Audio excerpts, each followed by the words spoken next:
In the meantime, Canada's Competition Bureau is calling for increased competition in Canada's airline industry. It says the domestic market remains highly concentrated and that adding more competition would mean lower prices and better service for Canadians. For example, it suggests adding just one new competitor on a route between two cities would drop airfares on average by 9%. Let's bring in John Gradek, Logistics, Operations, and Integrated Aviation Management Specialist. Hi, John. Thanks for being here. My pleasure. So you've had a chance to look at this report. What are your main takeaways? Well, I think they're rehashing a few of the ideas that have been bouncing around the industry for I would say years, if not decades.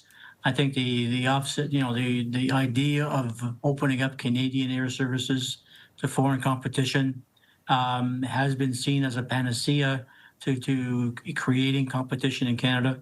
Unfortunately, the record of such initiatives around the world have not been very good.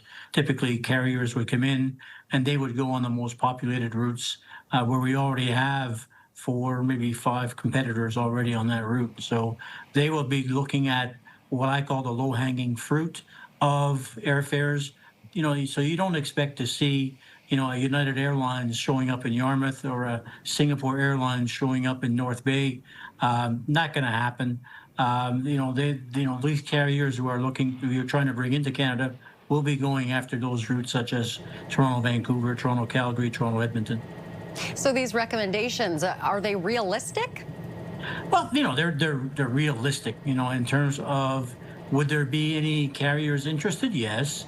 Would you have to have some way of managing the exit and entry? If the carriers would be going into these cities and easy to get in and very easy to get out of. So they could be destroying the Canadian market by going in there and doing pricing that would undercut Canadian carrier pricing, which has been a typical approach in other countries. So you're opening up a Pandora's box by really letting other carriers into Canada. I see. And what effect would that have on airlines like Air Canada and WestJet? Oh, I think you get a lot of opposition from Air Canada and WestJet. I think the objective of the exercise has been to look at somehow, some way introducing Canadian competition into the Canadian marketplace.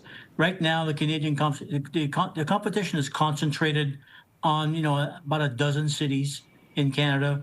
The big problem is how do I get from Ottawa to Saskatoon, and how do I get from Medicine Hat to North Bay? And it's not the fact that those cities aren't connected. It's how much is it going to cost you? How many connections are you going to have to make to go from your desired point of departure to your arrival? So it really is a question of how do you in fact create an environment in Canada where you in fact promote regional services that are that carriers currently aren't serving. Very interesting. We'll have to leave it there. John, thank you very much for your time today. That is John Gradek, Logistics, Operations, and Integrated Aviation Management Specialist. Have a good day. You too.